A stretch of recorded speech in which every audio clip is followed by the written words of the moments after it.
All right. So, as I said before, I'm Jennifer Drake-Croft, Director of Early Childhood Wellbeing with the Tennessee Commission on Children and Youth, and I'm also endorsed in infant mental health at level 4 mentor level.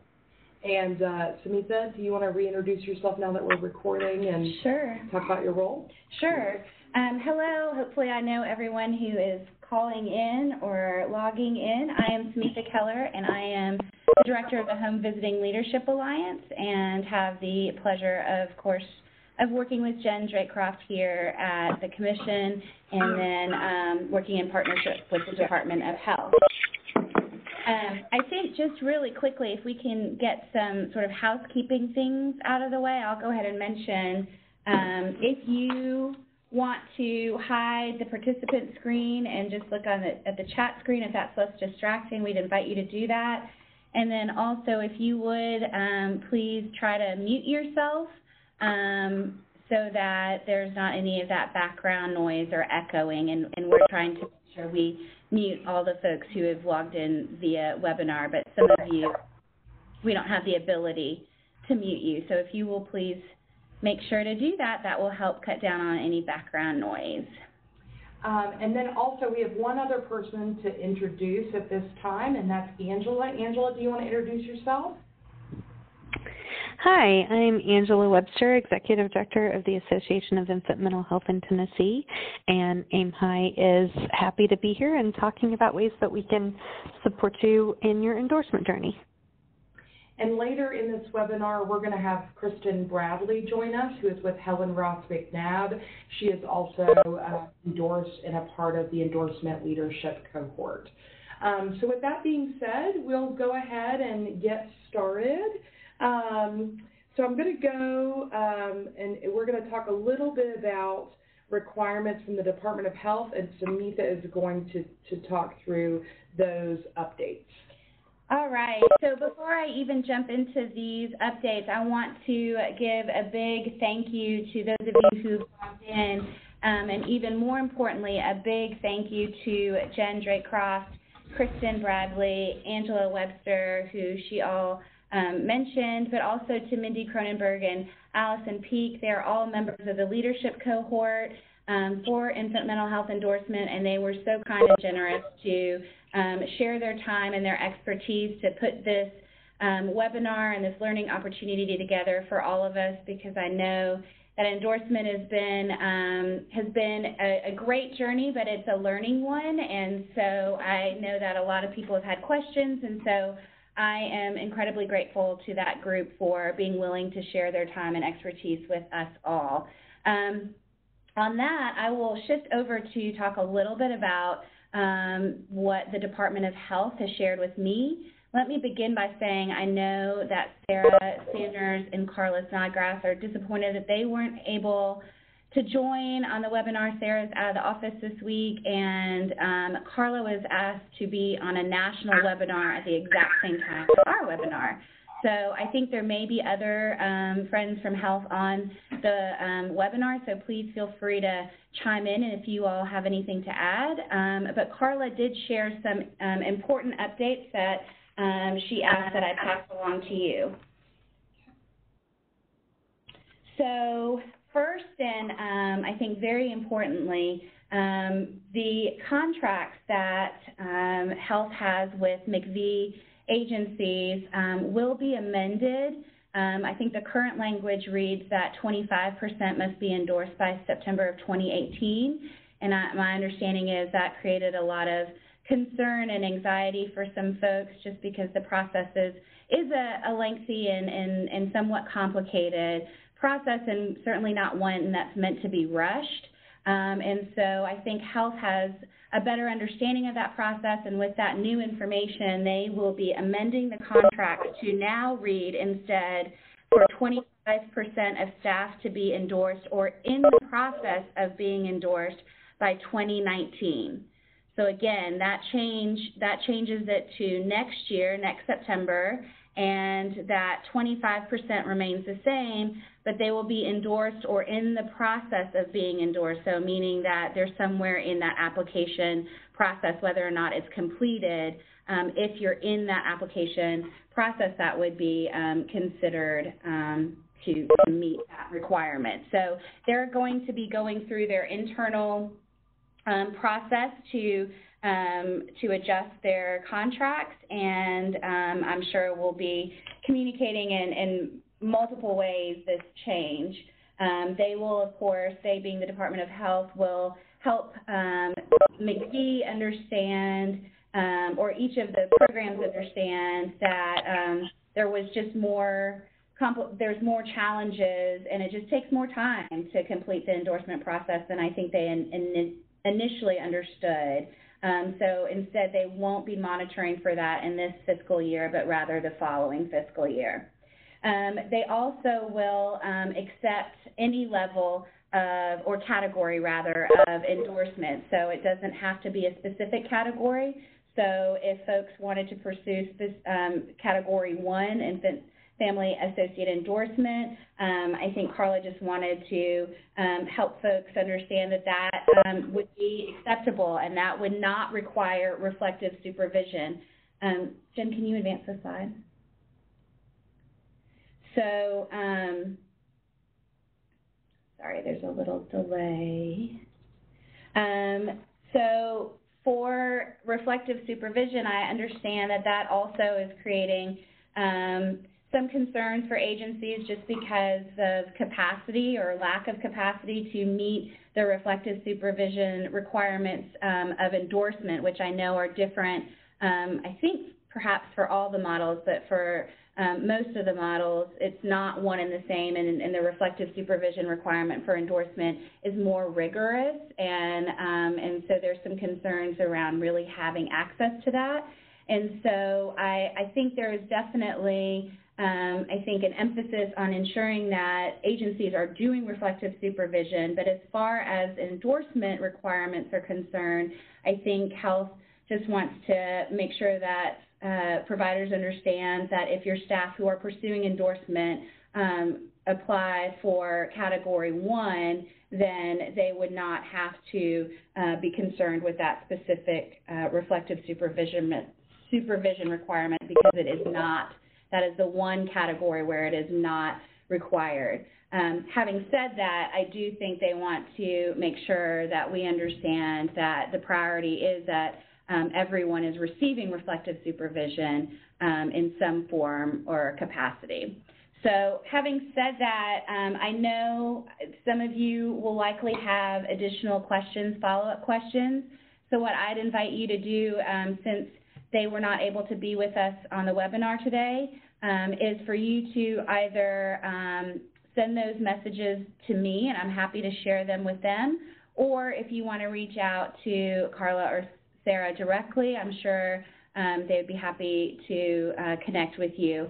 And as I said, I know they'll have additional ways of communicating to all the providers about these amendments to the contract requirements. But I imagine that's part of what's in the back of people's minds as we're talking about endorsements, so I wanted to go ahead and share that information before our presenters get started with the endorsement section. So thanks, Jen. All right.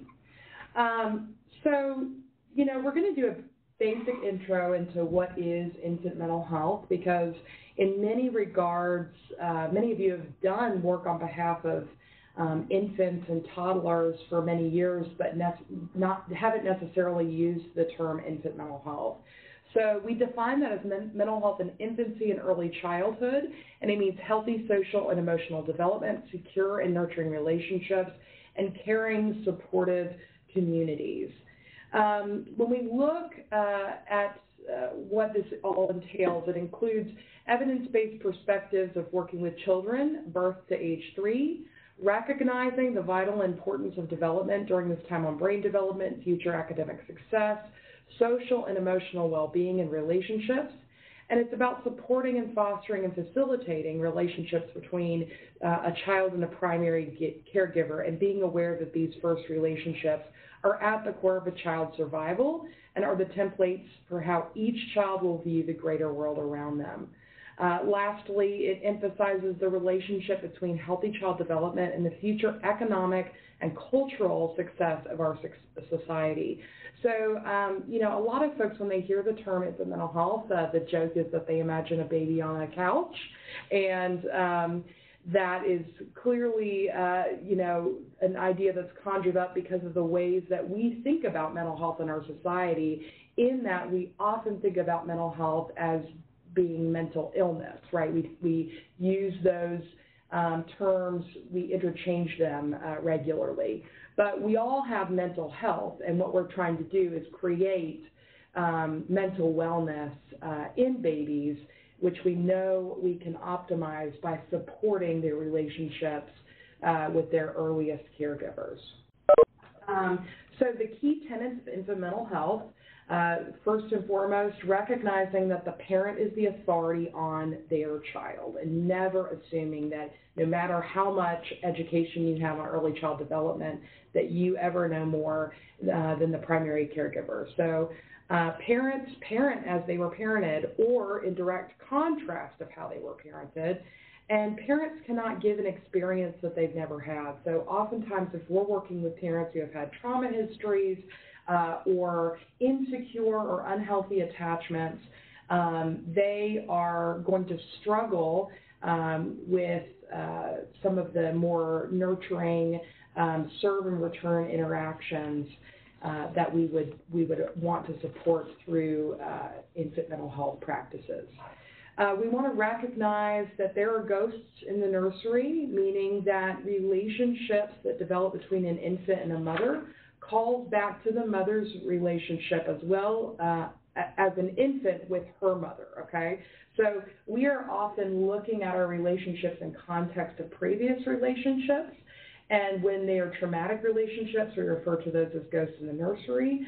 But, you know, what the infant mental health field has come to recognize is that there are also angels in the nursery. So there are also those angels that define what relationships look like as well. And then there is this effort of wait, watch, and wondering. So observation being a key component of understanding the child's behavior and scaffolding parents' understanding. So now that we've defined that, we're going to talk about steps to becoming endorsed. And you can find all of this on AIMHITennessee.org's website. And they have it laid out very beautifully, and you can follow the prompts. But just in case anybody is feeling a bit confused, the first thing that you want to do is look at the various endorsement categories and figure out which one is right for you. And that means alignment with experience, skills, and even profession. And then after you determine which endorsement category is the one you want to apply for, you're going to register on EASY, which they have a link to EASY on the AIMHI Tennessee website. You will complete your endorsement portfolio, and you will submit your endorsement portfolio as a last step. So I want to pivot really quickly to AIMHI Tennessee's website so that you can see what this really looks like. So if you're here, they have this endorsement category, which it looks like that was the page I was on, and you can see that it's a little slower to upload on ours. Okay, I'm going to take it a little slower. Apparently there's a lag in the technology. So you can see that there's various steps for applying for endorsement, looking at the various mental health categories, which we will be, infant mental health categories, endorsement categories, which we will be reviewing today. Step 2, I left out of the PowerPoint presentation because it's not a requirement, but AIMHI would encourage you to join and become a member. Then you have this very easy, no pun intended, way to apply or register on the EASY software. And then step 4, you will see here, it says complete your endorsement portfolio, and there are 3 important documents that you're going to want to review as you're getting started. So they have a nice getting started guide, a checklist, and probably most importantly, this endorsement booklet that reviews all the requirements for each of the competency, the infant mental health endorsement areas. So that'll be, we'll talk a little bit more throughout the presentation, that'll be such a resource for you as you're filling out your endorsement portfolio, because you'll really want to look at the language that they're using in the category that you're applying for, and just ensuring that you are capturing in your portfolio how you are really meeting those competencies. And then lastly, you submit your portfolio, and then they've got the fee schedule here, but luckily right now that the costs for endorsement are being underwritten by the Department of Health very generously.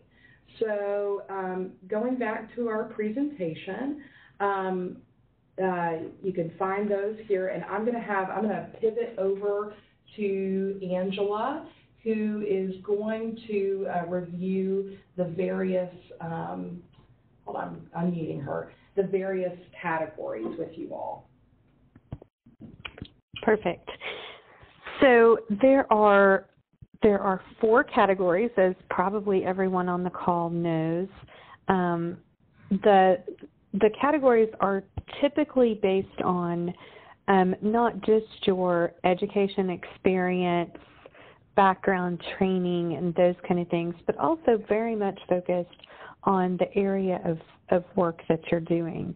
So if you're doing promotion work, for instance, early education and early care, or as a pediatrician, or doing that work that really focuses on education and helping to support parents in developing that early knowledge and learning around infant mental health and around development.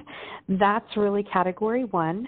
And I know this group is more engaged in the prevention and intervention side, and typically that's going to be category 2. But as we know, in Tennessee, we're developing capacity across the board for the workforce and for supporting endorsement. So I'm going to go through all of the requirements for all of the categories and who is typically going to be a fit at each category. So again, category 1, infant family associate, requires education or experience, not both. So someone can have a CDA or an associate's degree. That associate's degree has to be focused in a related field. So early education, something that would be related or similar to the CDA itself, an associate's degree in psychology or in development, or 2 years of, any degree beyond an associate's degree counts for the infant family associate, meaning that if you have a bachelor's degree or an advanced degree, you actually don't have to have any work experience at all. And so we've had some interesting conversations in AIM High about, what does that really look like? Can someone with an engineering degree seek endorsement? And the answer to that is yes. If someone is interested in promoting infant and early childhood mental health, they've had trainings, they meet the other requirements, then we would welcome many, many, many voices to join us in lifting up infant and early childhood mental health in Tennessee. So in addition to the experience or education that's required, and that's 2 years of experience, and it says 2 years of early childhood experience, and that really specifically is working with children birth to age 3. So it has to be up to that 36 months. We've had numerous applicants that have come in and said, I've worked for 5 years as a preschool teacher and I had 3s and 4s, and that's wonderful experience and will apply to a later endorsement that we'll ultimately bring to Tennessee, which is focused on early childhood. But for the infant mental health endorsement, it has to be experience with children under age 3. The additional requirements, and these requirements are across the board. So there's a minimum of 30 hours of in-service training required. Anyone who has gotten into the actual application process and started on their portfolio will see that there's an opportunity to enter your trainings, and Jen's going to talk about that later, or Kristen. But it's a minimum requirement of 30 hours. It may take many more hours of training to demonstrate all of the competencies. Everyone will also sign the code of ethics when you log on initially, and the agreement. So you'll see that. In addition, this is one of actually 3 entry points that don't require reflective supervision. So Category 4, there are 3 pathways under Category 4. And one of those requires reflective supervision. The other 2 don't, and I'll explain that in a minute. So reflective supervision is an option under Category 1. We believe within the field of infant mental health that everyone should receive reflective supervision to support their work, but for seeking the endorsement, that's where it's not required in Category 1. And everyone will need to provide 3 references, 3 people who can provide a rating about their work, and there's explanation of that. And Category 1 and 2, neither one require an exam. So 3 and 4, there is an exam requirement. So Category 2, there's been a little confusion about what the educational requirement is for Category 2. You can have a master's degree or other advanced degrees, but it requires at least a bachelor's degree. So it's a bachelor's degree plus 2 years of post-bachelor's work experience in the infant and toddler field. So it can't be that you got your bachelor's degree 5 years ago and you just started in the home visiting field. You've also got to have your 2 years under your belt of actual work experience with infants and young children. So again, that's under age 36 months. And so we've had a few applicants that we've been able to have conversations with, and they've decided to go with infant family associate while they get that work experience. Because again, with a bachelor's degree, you already would qualify under Category 1. So the other requirements are mirrored in all of the categories. Again, that training and the reference ratings and such. This is where the new requirement comes in of reflective supervision. So it is required for Category 2. And for Category 2, for infant family specialists who have a bachelor's degree must have received their reflective supervision from someone who has at least a master's degree, and someone who is applying at Category 2, or infant family specialist, who themselves have a master's degree. There's an additional step in the vetting process that requires that those folks, their reflective supervisors, must meet requirements of Category 3 or Category 4C. So they have to be clinically prepared professionals. So if you are an applicant with a master's degree, you need to ensure that the person that you have received reflective supervision from is vettable at a clinical category. And if you have questions about that, we can have conversations. So Category 3 is a clinical category that requires a master's degree and at least 2 years of postmaster's work experience providing infant mental health services. And so what we're going to be looking for there are folks that have been working with ghosts and angels, who've been doing dyadic work, relationship-based, relationship-focused clinical work. And Category 4, and again, there is a requirement for reflective supervision. You'll see that the number of hours that are required, 24 hours of reflective supervision is required for Category 2. At Category 3 and 4, that bumps up to 50 clock hours.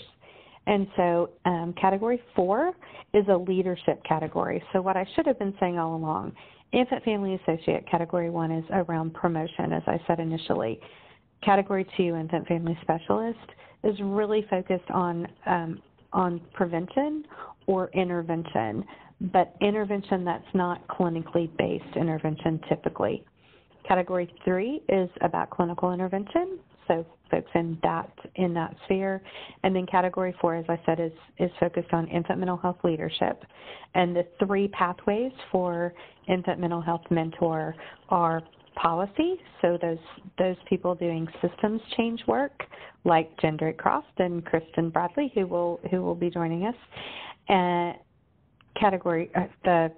second pathway is research faculty, so people who are leaders in the infant mental health field, focusing their research or their teaching at the university, at the college or university level, in infant mental health and in relationship-based work. And then the third pathway is a clinical pathway. So typically we're going to see, and those are Allison Peak and Mindy Kernenberg that Samantha mentioned early on. Additionally, in our state, in our leadership cohort, the other clinical folks we have are Diana Moreland out of ETSU and Allison Peak out of Middle Tennessee. So that's the fourth pathway, and that the folks that are doing clinical mentor applications are those that are providing support and supervision and leadership to other clinical folks, but also to the rest of us in the infant mental health field as we move the ball forward. So you can advance the slide. Thank you. So I talked a bit about who we would see in different categories, and this slide talks about specifically for infant family associate and for the others, who are some of the different kinds of people that we're going to see, or the different kinds of the different sectors of the workforce. So keeping in mind, endorsement is endorsement, and that's something that's said across our network internationally and across the country.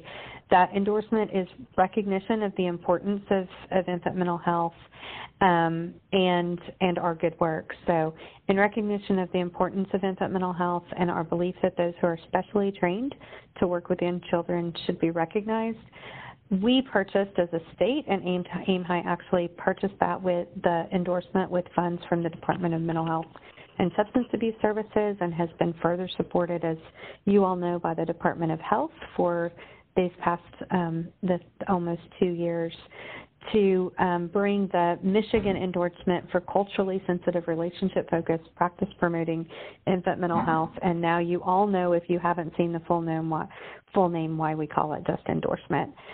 So within the infant family associate field, again, the example is early childhood educators, but we see we actually have a pediatrician who's applied at infant family associate.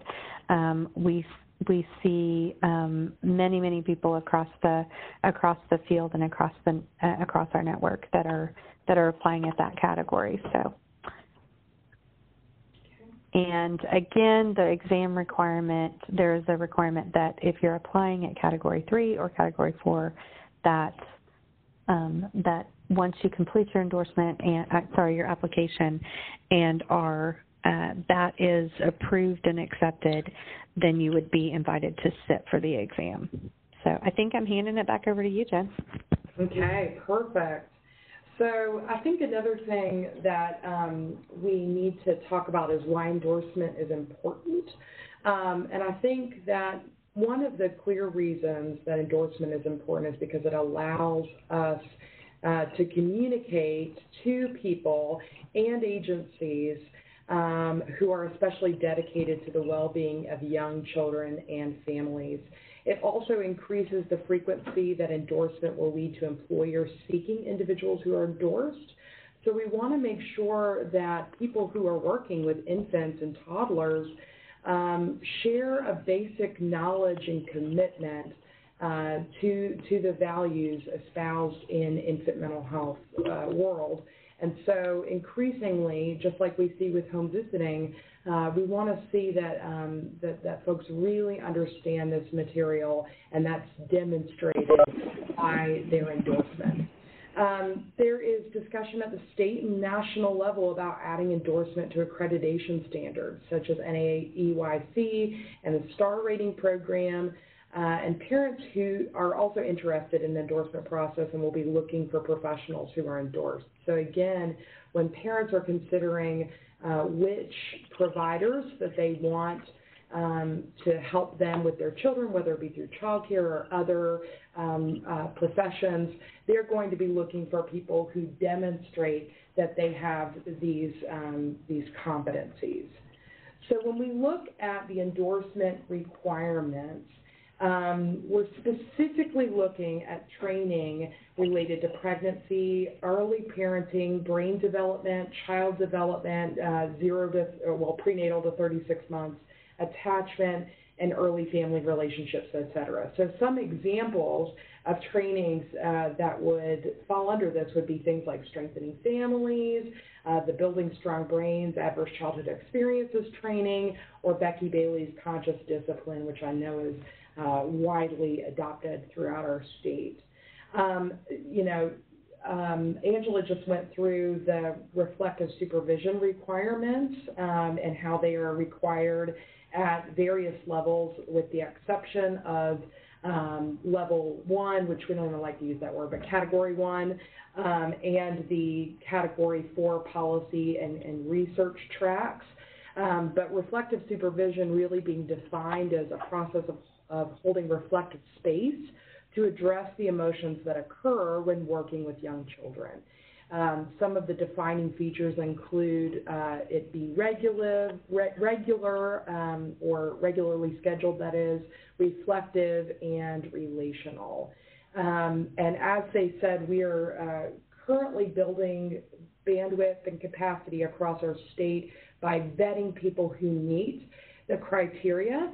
And so to learn more about that, you can connect with the leadership team or with Angela. So when we look at experiences that lead to competency, the guidelines define that the experiences a professional will have lead to knowledge and skills that can be applied to work with or on behalf of pregnant women, infants, toddlers, very young children, and their families in a manner that is culturally sensitive, relationship-focused, and in promotion practice of infant mental health. So when we think about earning endorsements, we know that there are 2 categories of criteria that will be documented in the endorsement application. The first category are the requirements that they outlined in the various categories. So we need to make sure that at every category, individuals meet or exceed minimum education levels, meet or exceed duration of qualified work experience, meet or exceed minimum number of specialized in-service training hours, and receive or exceed minimum number of reflective supervision or consultation hours about their direct service work, depending on the category. And so that'll help folks figure out where they best fit.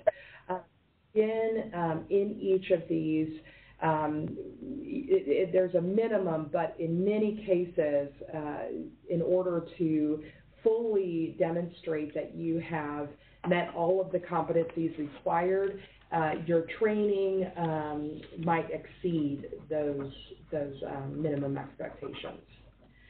So in terms of the second category, we are really looking at competencies, and these include the experiences in education, work, and service training, reflective supervision, or consultation that led to a competency in the domains of your theoretical foundations, your knowledge around the law, regulation, and agency policy, systems expertise, direct service skills, working with others, communicating, thinking, and reflection. And we'll talk a little bit more about these as we go through an actual sample application itself. When we are looking at education, I think that maybe Angela has said this before, you'll need to be submitting your transcripts depending on the category level that you're applying for. If it's category 2 or more, for sure you will. And sometimes those take a while. So we advise that you request those transcripts early in the process of seeking endorsement. And we look at those transcripts in order to document competencies that you may have in various areas. So, for example, if you had a class on neurophysiology across the lifespan, then we would want a little detail about, the sort of education you got in that course about how brain development happens prenatal to 3, but then that could be used to meet one of your competencies.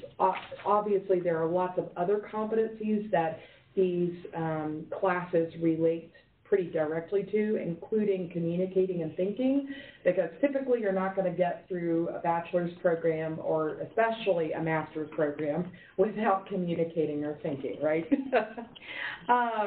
So with regard to work, we want to know how your specialized work experiences contributed to your competency in direct service skills, working with others, systems expertise, law, regulation, and agency policy.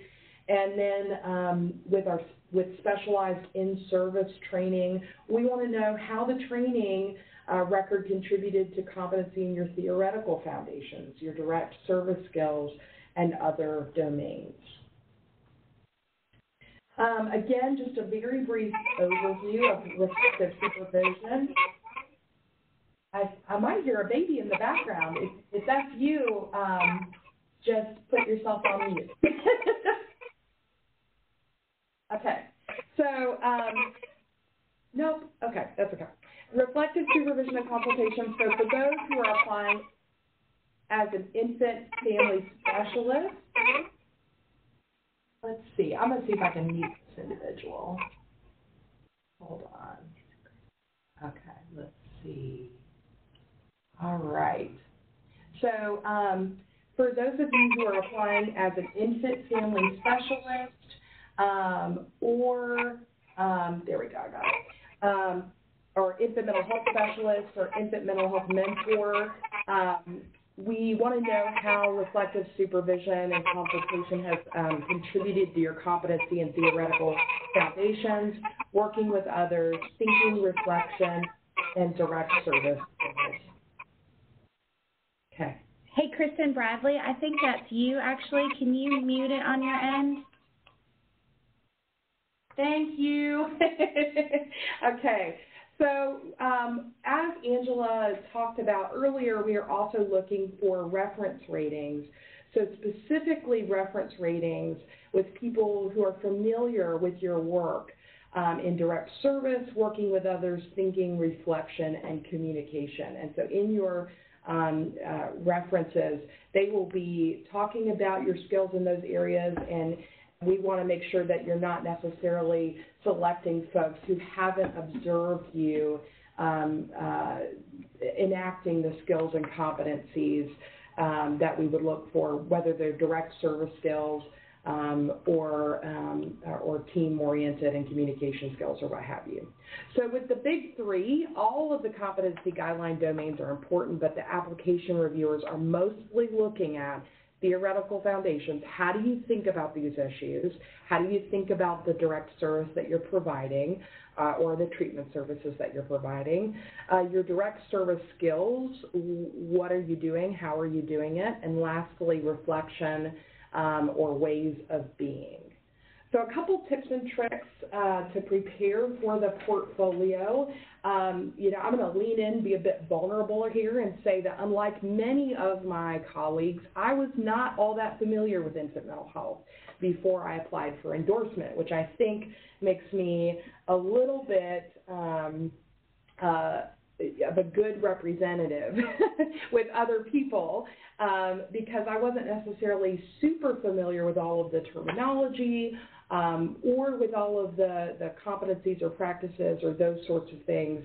And so reading resources listed on the AIMHITennessee.org website, particularly the endorsement booklet of competency guidelines, was very helpful for me to think about how to message what I do for a living, right? Because I might choose different words or I may not fully explain things, but then reading through those guidelines really helped me think through how I could accurately describe in infant mental health terms what I do and demonstrate most effectively how I meet the competencies. So notice the words that they're using to describe the work and specifically reflect on how your training, education, and work experience resonates with those competencies.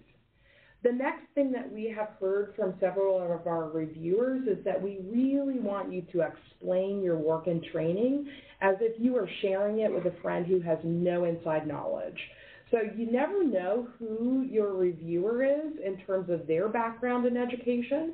So for instance, my background in education is pretty different than Allison Peake's.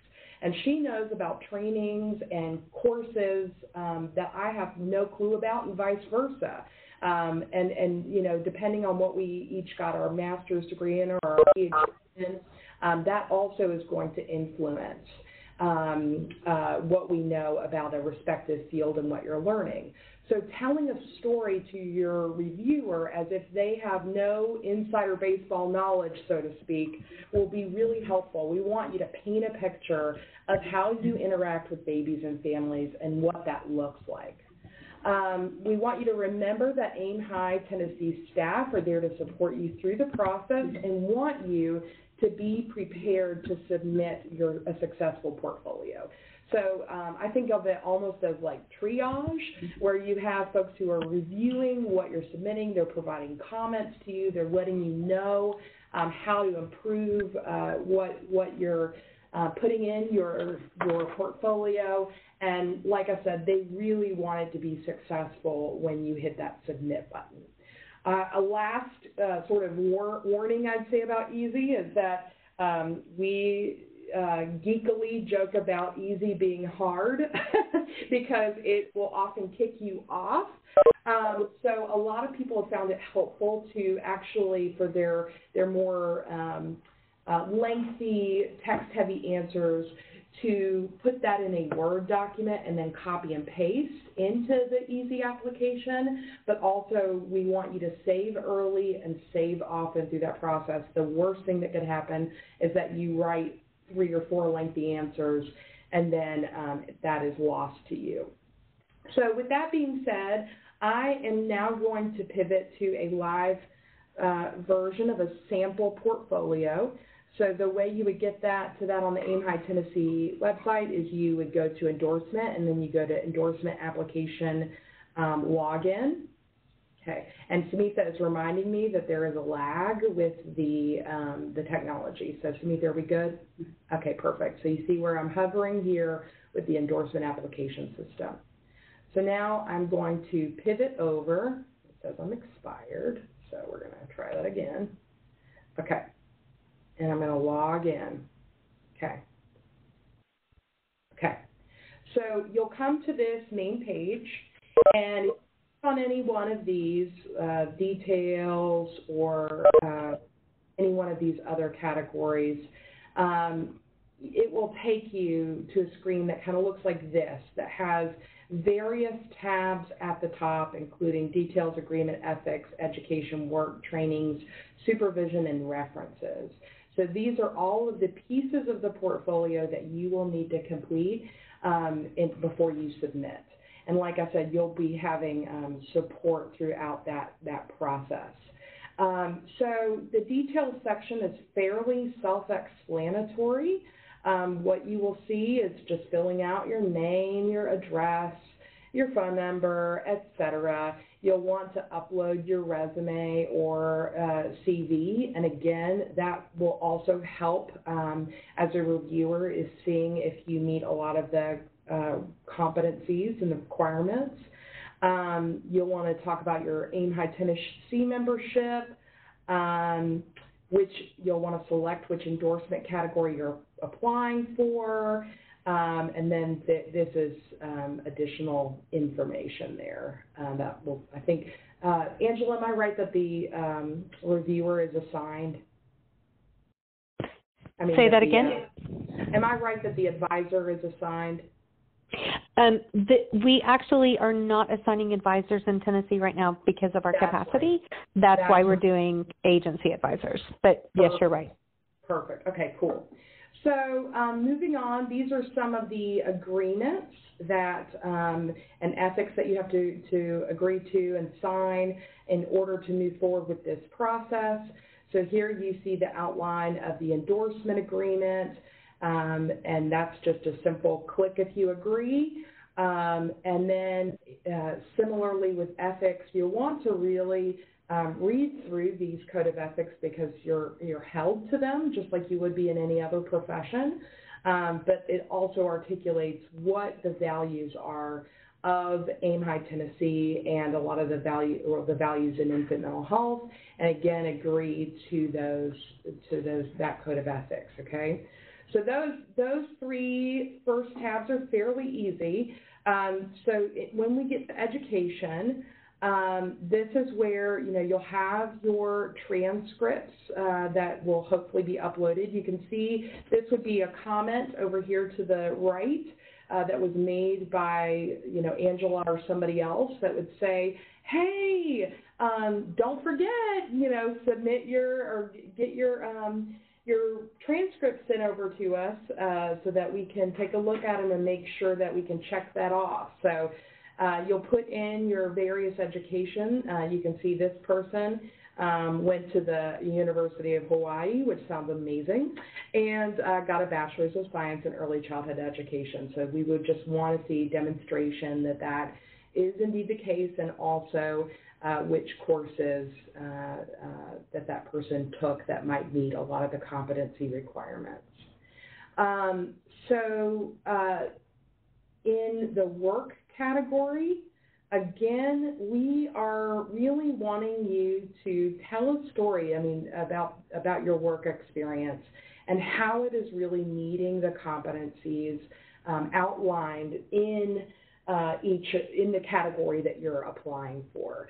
So you're really going to want to speak to that. And I think that people often get overwhelmed with the work experience section and the training section because they're like, where do I even start, right? So we really are looking for a synopsis that doesn't necessarily, you don't have to include every detail, but more that you're telling a story of how you interact with children and families in each of these young children, babies and toddlers, and families through these roles, what it looked like, just imagine that you were trying to describe your job to somebody who's never done work before in this field.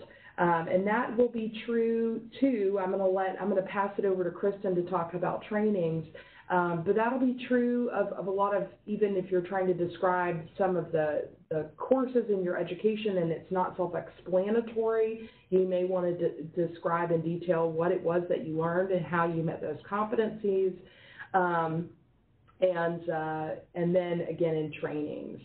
So you'll want to have all of your work experience listed that is relevant to infant mental health. So again, if you, as Angela articulated, if you worked with 4- and 5-year-olds, that's not going to necessarily count towards a lot of these competencies and foundation,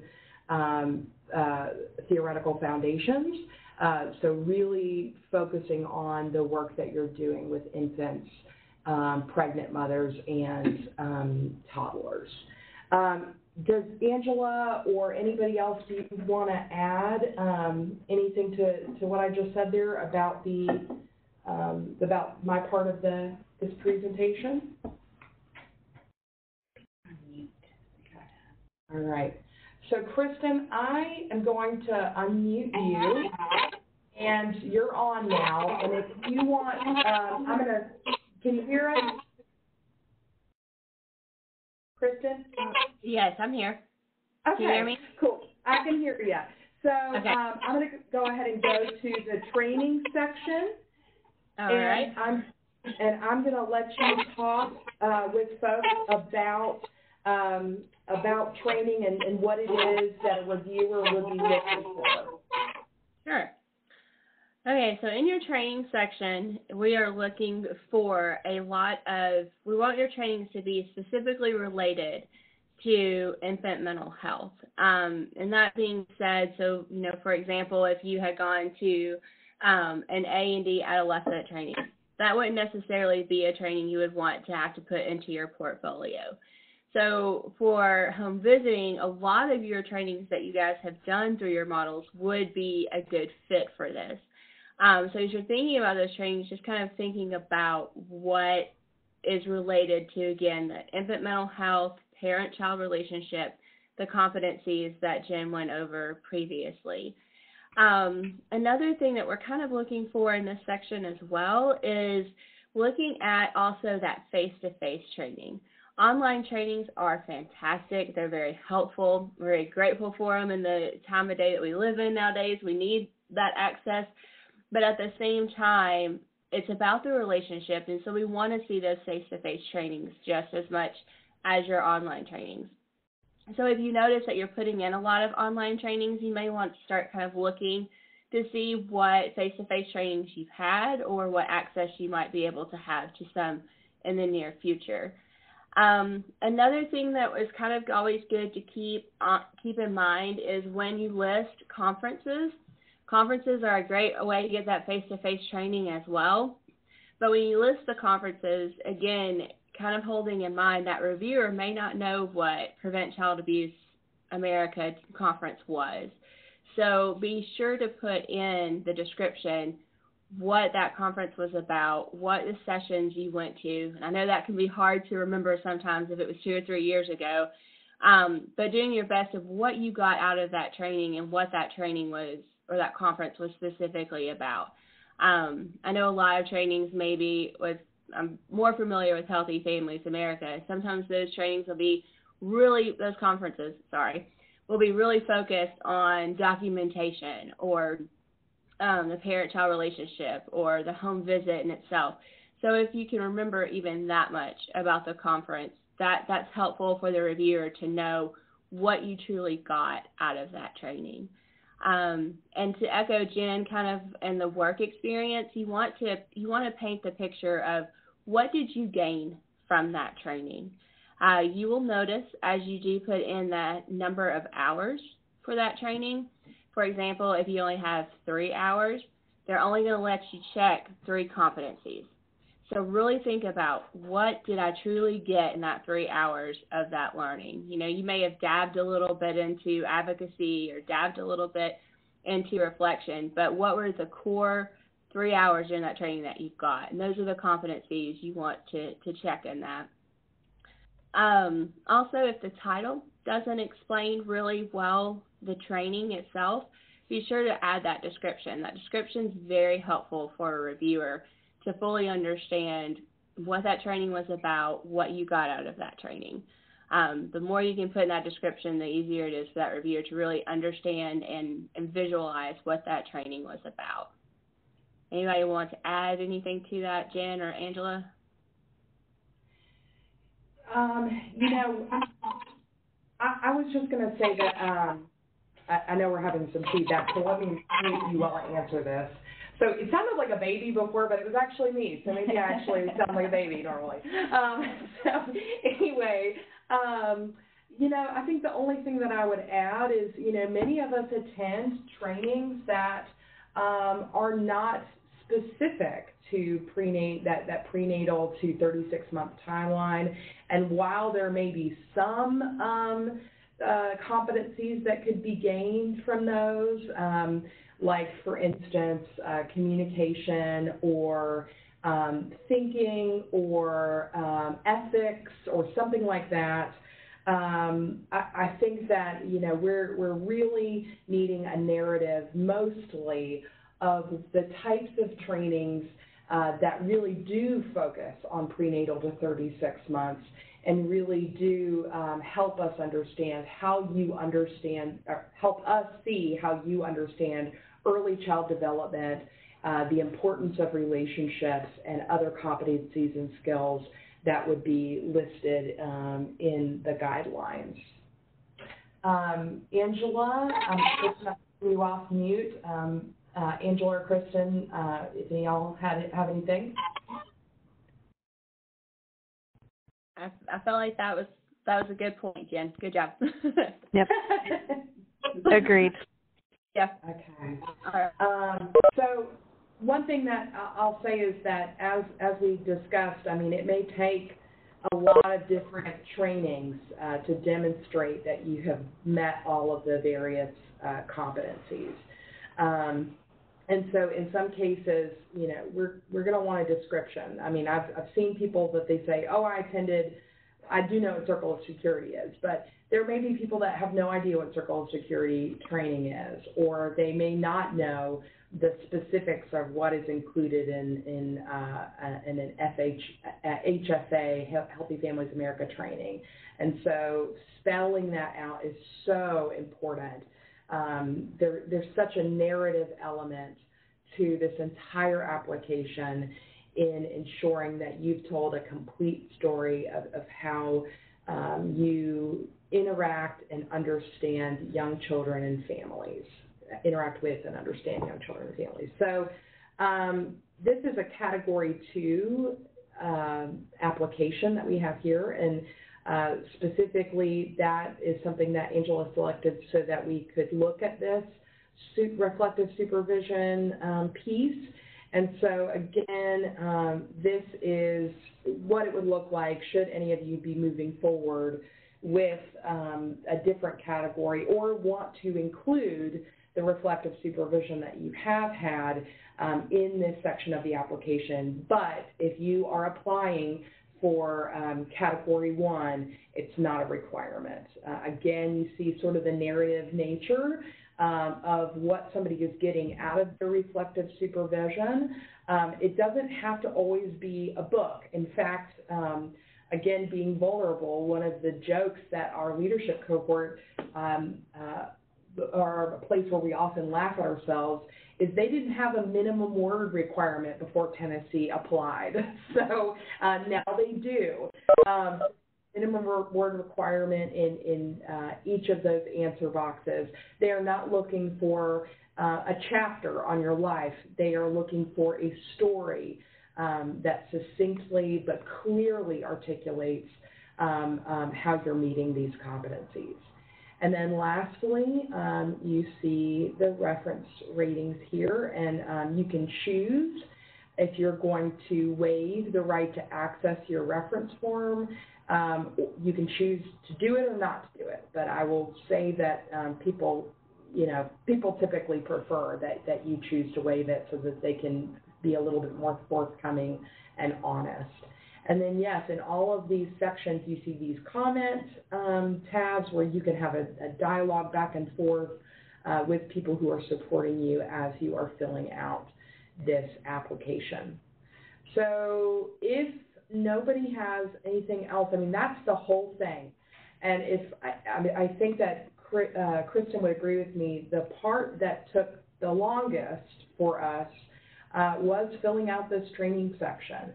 And another little tip and trick for that is that many times, not only do I often keep the conference agendas and kind of mark which sessions I attended so that I can remember, but even for those that I don't have, I would have known, for example, that I attended the National Conference on Child Maltreatment, right?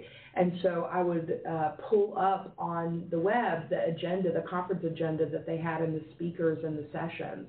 And that is true for many national conferences and even local conferences, that they still have those archived on the web. And then you can say, I know I attended this, this, and this, but I don't remember who exactly did the training. And then that'll jog your memory.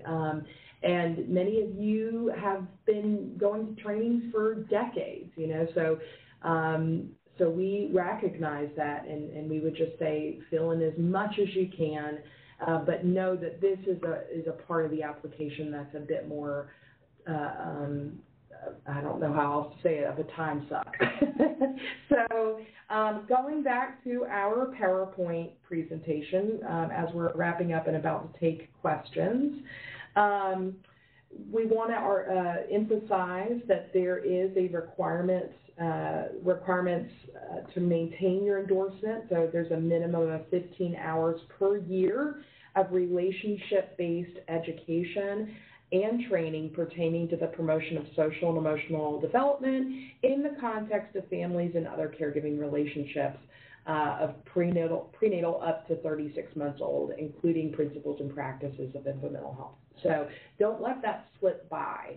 Regularly on an annual basis, AIMHI Tennessee has partnered with the Tennessee Department of Mental Health and Substance Abuse Services to provide an infant mental health conference.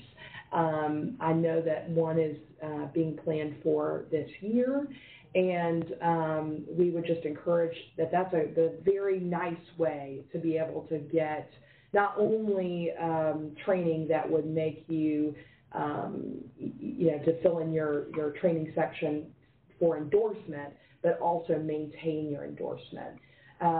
If you are providing reflective supervision, we know that this is being recorded and that many people may watch this in the future. There are some additional requirements about those 15 hours being, some of those hours being specifically focused on your skills relating to reflective supervision. So to learn more about that, again, you can reach out to Angela, look on the website, or reach out to one of the leadership cohort co-chairs. So we know that sometimes this can feel a bit anxiety-provoking for folks, but we want you to feel confident that you're not going to move through this process without a lot of support. It is the goal of AIMHI Tennessee and the leadership cohort that we really support people to become endorsed, and that if you're missing certain requirements or you're not ready yet, that there will be a clear explanation to you of what additional skills or work need to be acquired in order for you to meet the competency guidelines. So as a part of the support for that, there are some resources that AIMHI Tennessee is providing.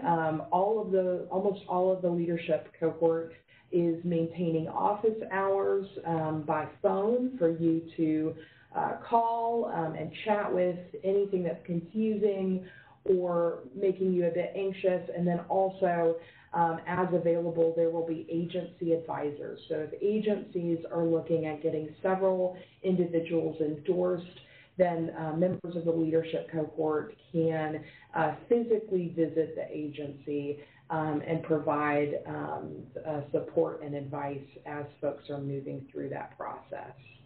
So with that being said, we're right over, and I want to see now if we want to... you want to unmute and then also invite people to send questions via chat? All right. So we're going to unmute everybody's line, so just a fair warning if there's any background noise. We're going to try it out, and then we're going to let folks answer or ask questions. Okay. Everybody's unmuted. Whoever wants to go first.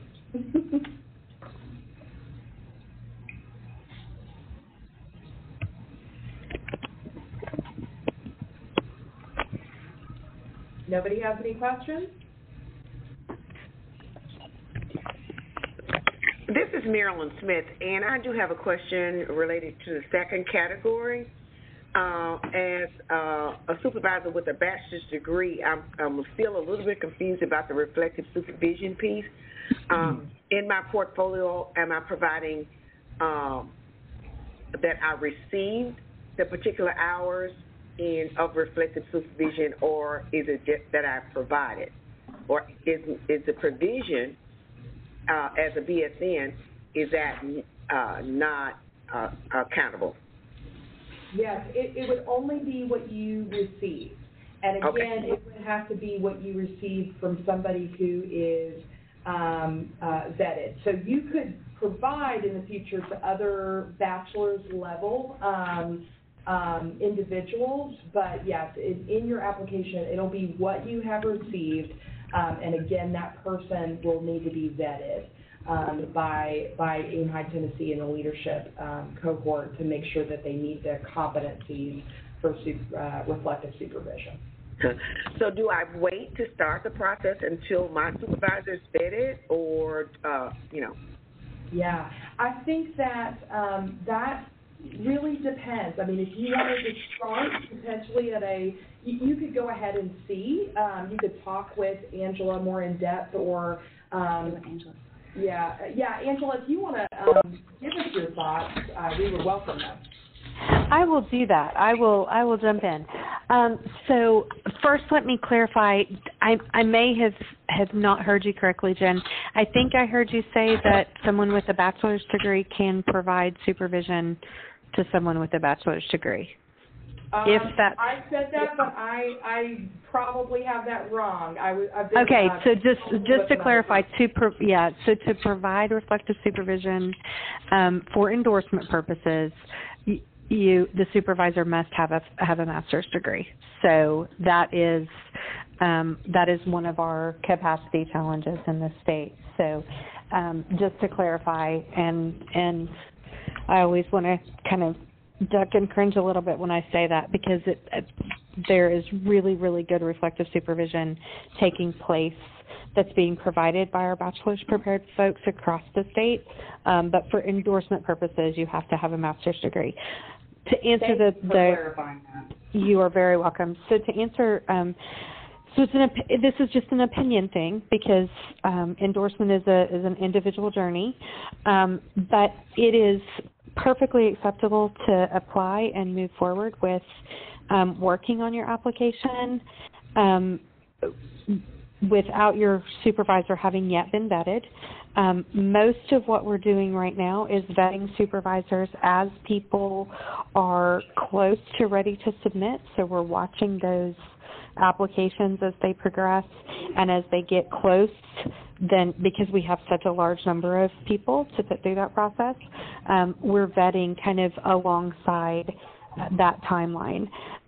You can choose to have your supervisor vetted first, but I will tell you what happens if you apply at a category that requires reflective supervision, and your supervisor is vetted, and we find that they do not meet the endorsement criteria. That doesn't mean you can't move forward with endorsement. It just means that we would shift your category. So we would shift you to a category that doesn't require reflective supervision, or we would check back and see, is there someone else that's provided supervision that you would like us to vet? That is super helpful. Any other questions? I have a question in regard to the references for the Category 1. Can you give a little bit more explanation on those three references? Angela, do you want to answer that one too? I've talked a lot.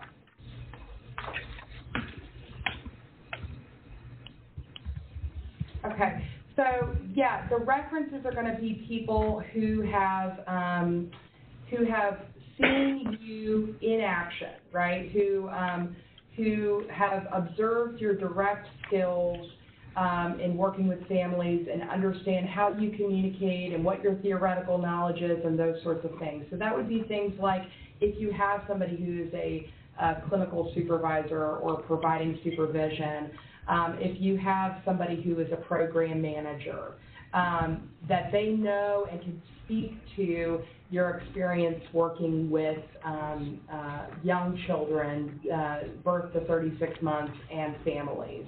Angela, Kristen, anybody else want to add anything to that?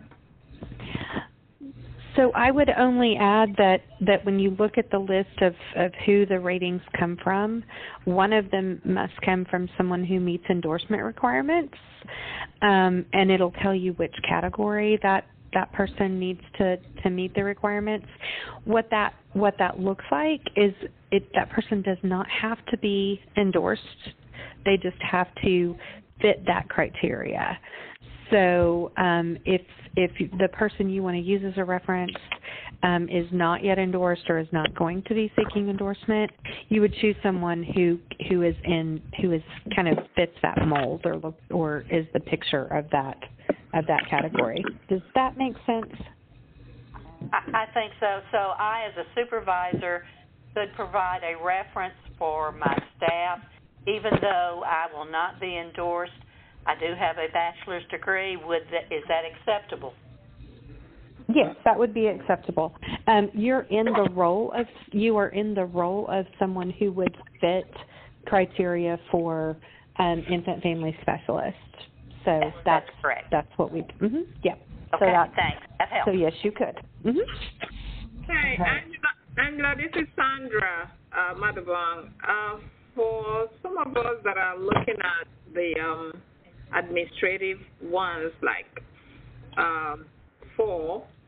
category 4, and we do meet with our supervisors, but it's not reflective supervision.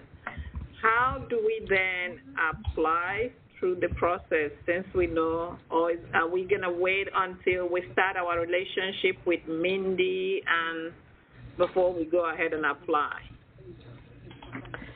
So you have multiple choices.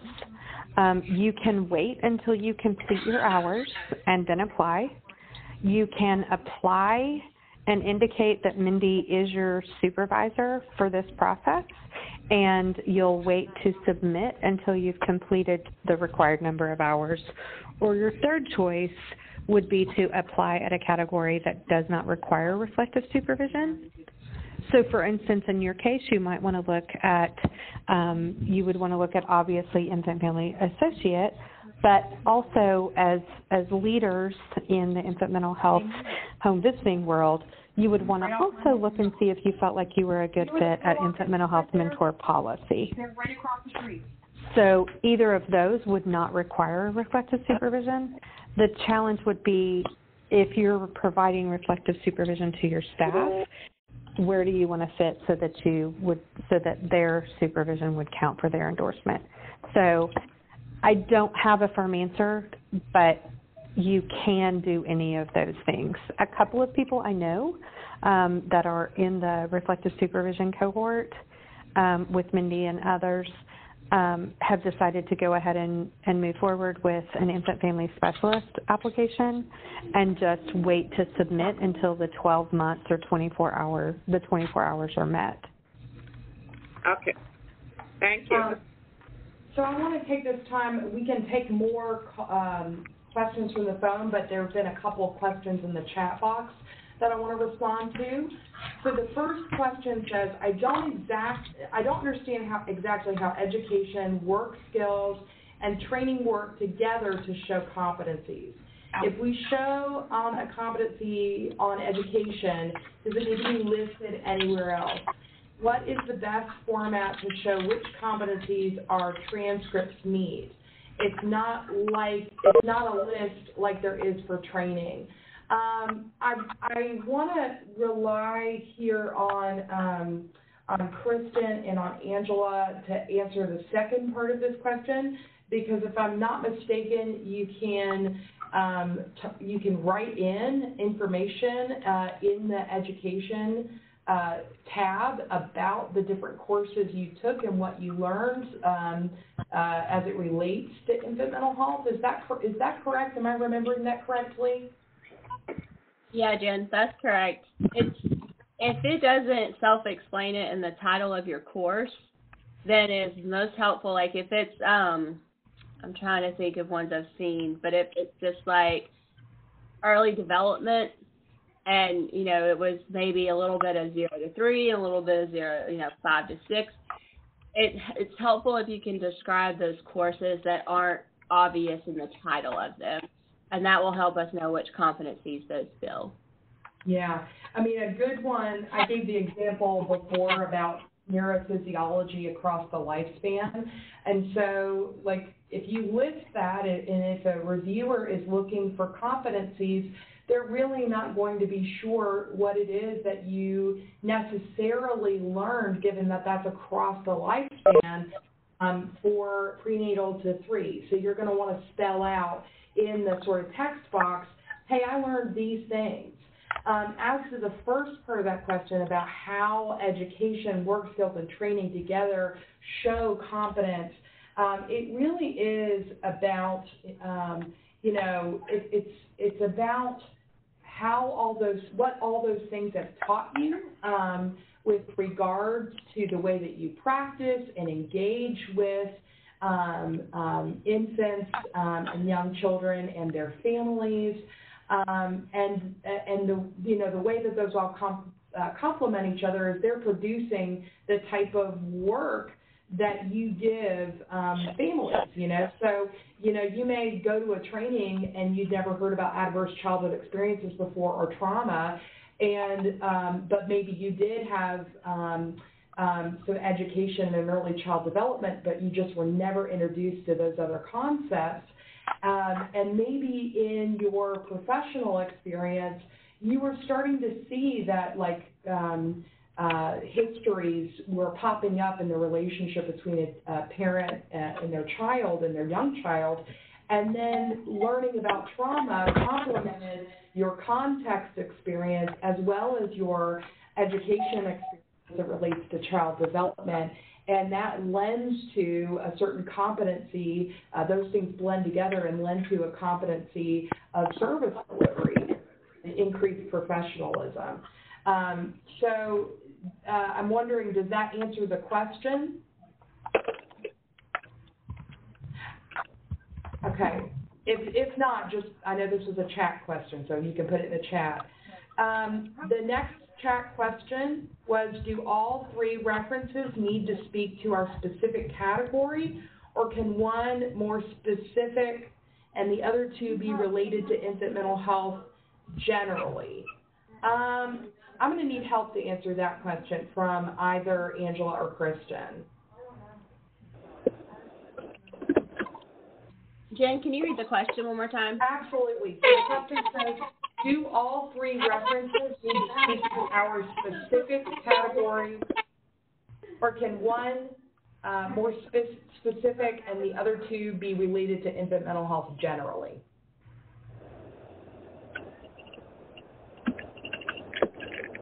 I'll probably ask Anna to confirm this, but I think definitely one that is related to the category to support that process and that application. But the big goal overall, I would say, is that it all relates to infant mental health. That supervision is related in relation to that.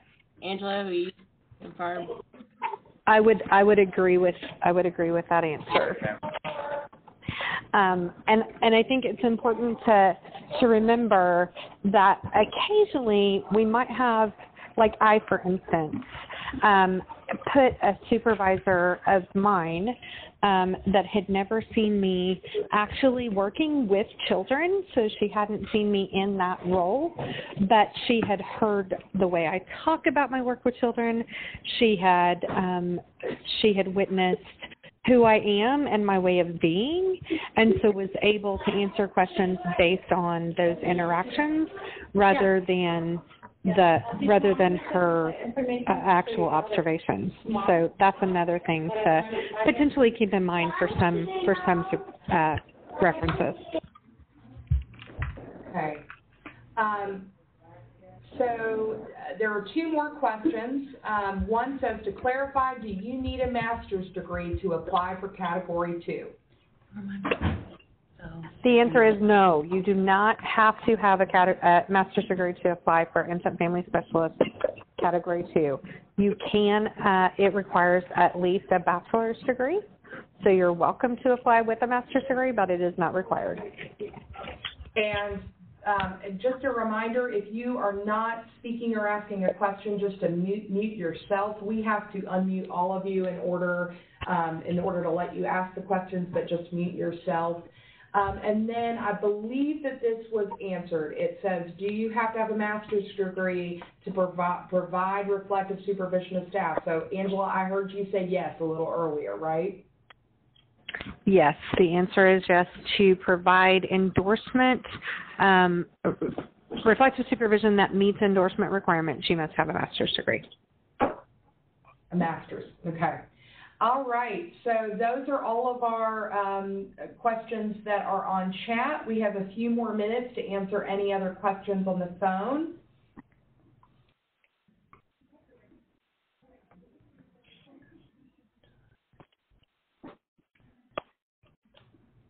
All right. Last call. Okay, so if Angela or Kristen have anything to add, we would welcome that here. Do either of you have anything that you want to conclude with? I just like to say, I hope this was helpful for you guys, but please feel comfortable to reach out when you have specific questions. Go to that resource that we have of the competencies. That book is very informative and very supportive, but just let you guys know we're here for you guys through this process, so please feel comfortable to reach out to any of us. Angela, anything you want to add? I would second Kristen's comments about utilizing the information that you have, and certainly connecting with us about any questions that you have. There are several of us that have information about endorsement and can provide that support. And I wanted to thank Samita for putting this together and providing the opportunity for us to talk and answer some questions. So you can always reach us through, and us being AIM High and any of us attached, I can pass on your questions to leadership cohort members or others. You can email me. You can go on the website and enter a question. You can send it to info@aimhitn.org, and they all find their way to my desk. Right. And just in case you want to rewatch this webinar or share it with a colleague that you think it might be helpful for, we will have this available, and Sunita will email the link to everybody, and then I think that Angela is going to make it available through AIM High moving forward. Is that right, Angela? Yes, I would love to do that. We'll put it on the website, and we'll also share it from time to time through social media and listserv and thing like that. So yes, Perfect. Thank you for allowing us to do that. Thank you all. I hope you all have a wonderful rest of your week, and we look forward to reviewing your portfolios. Bye-bye.